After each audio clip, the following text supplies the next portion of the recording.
Good afternoon सबैलाई। र म चाहिँ अहिले माथि टेरेसमा छु। म चाहिँ सिमी रोप्ने भनेर भनेको। अन्त तपाईहरुलाई पनि देखाउन चाहिँ म सिमी रोपेको आज। हाम्रो चाहिँ यहाँनिर पानी सिमी हो। हाम्रो चाहिँ यहाँ आज पानी आउनु आँटेको जस्तो भइरहेको छ। त्यो भएर चाहिँ म छिटो सिमी रोपिहाल्नु पर्ने छ। हेर्दै गर्नुस् है।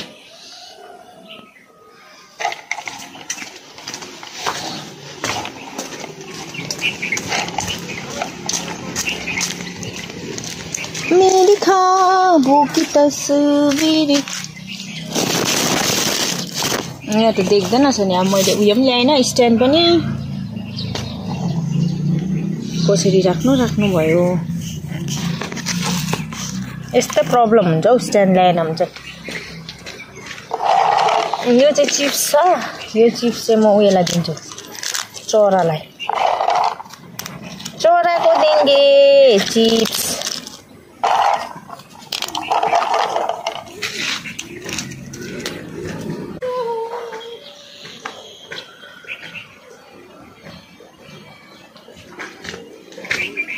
हाम्रो चाहिँ यता पानी आउनु आँटेको छ।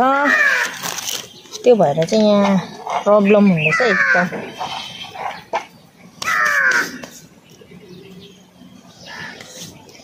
कागले मलाई च्यालेन्ज पो गर्दैछ त यहाँ। का गर्दैछ। अब मेरो उयो चाहिँ यहाँ राख्ने बेला भयो नि हौ। भिडियो चाहिँ अरे क्यामेरा चाहिँ अब यहाँ पनि यस्तो छ। झारहरू पलाएर म चाहिँ यस्तो उयसमा रोप्छु है। हेर्दै गर्नुहोस् तपाईहरुलाई म। यो चाहिँ आफ्टरनुनमा हो आँटेको छ। यो चाहिँ हो घिउ सिमी। भोलिपछि म देखाउँछु तपाईहरुलाई फल्यो भने के हो। अब फल्छ कि फल्दैन। पहिला त फलेको थियो। अब यो पालि चाहिँ फल्छ कि फल्दैन। हाम्रो चाहिँ यो टेरेसमा सानो बारी छ यहाँ।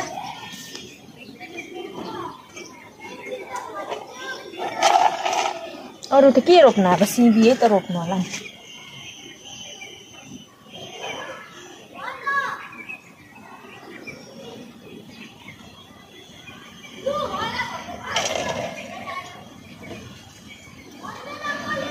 म चाहिँ रोप्दैछु सिमी। हेर्दै गर्नु। देखेन होला तपाईहरुले है। मैले उयो ल्याउनु बिर्सेछु नि त।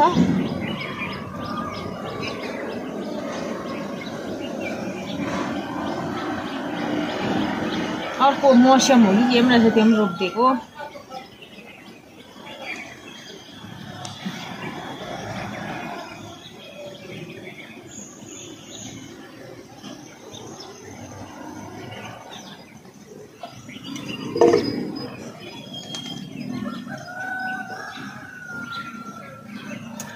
तपाईहरुले पनि के चाहिँ रोप्नु हुँदैछ हौ।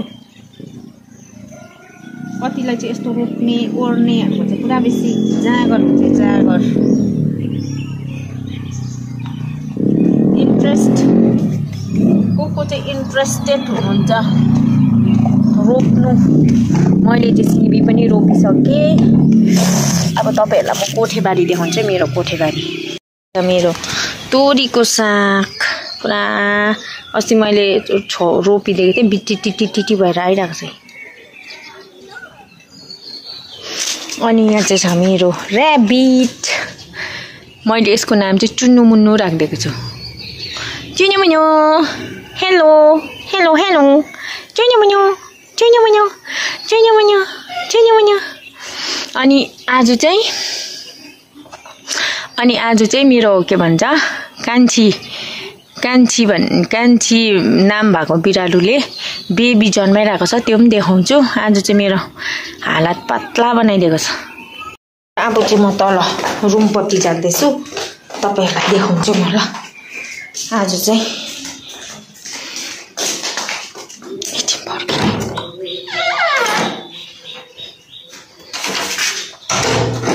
कुकु कसले हौ आऊ यता। के भएछ मेरो लुगा पनि। आज चाहिँ मेरो बिजोक बनाइदिएको छ किन भन्दाखेरि चाहिँ नि के रे यो कान्छीले चाहिँ मेरो गोदरेज भित्र यहाँ गोदरेज भित्र चाहिँ नानी जन्माइदिएको छ नि त मेरो लुगाहरुको बिजोक भइरहेछ यहाँ आज यहाँ म तपाईहरुलाई देखाउँछु एकछिन पर्खिनुस् मेरो गोदरेजमा चाहिँ यस्तो बिजोक भइरहेको छ यहाँ कान्छीले बेबी जन्माइरहेको छ यहाँ मेरो कान्छीले बेबी यहाँ कहाँ सुत्दैछ कि जानु बेबी यहाँ छ अक्को बेबी हो चाहिँ छ यहाँ माथि चाहिँ लुगा छ यहीँ राखिदिएको नि खानेकुरा पनि निस्किनु नमानेको यहीँ बस अब पुक्कु चाहिँ ठुलो भए अब पुक्कु ठुलो भयो अब चाहिँ पुक्कु त दिदी पो भयो त पुक्कुको बहिनी हो कि भाइहरू जन्मेको छ अब के जन्मेको छ त्यो चाहिँ थाहा छैन तर पुक्कु चाहिँ ठुलो भयो अब यहाँ हेर्दै पुक्कु तिमी त ठुलो भयो त अब त हो पुक्कु ठुलो भयो अब चाहिँ यता हेर्दै पुक्कु तिमी दिदी हो उसलाई त निन्द्रा पो लागेछ है पुक्कु बाई बाई भन्देऊ न अन्त र मैले तपाईहरुलाई देखाइसके हो अब पुक्कुले पनि पुक्कु अरे कान्छीले पनि बेबी जन्माएको छ सानो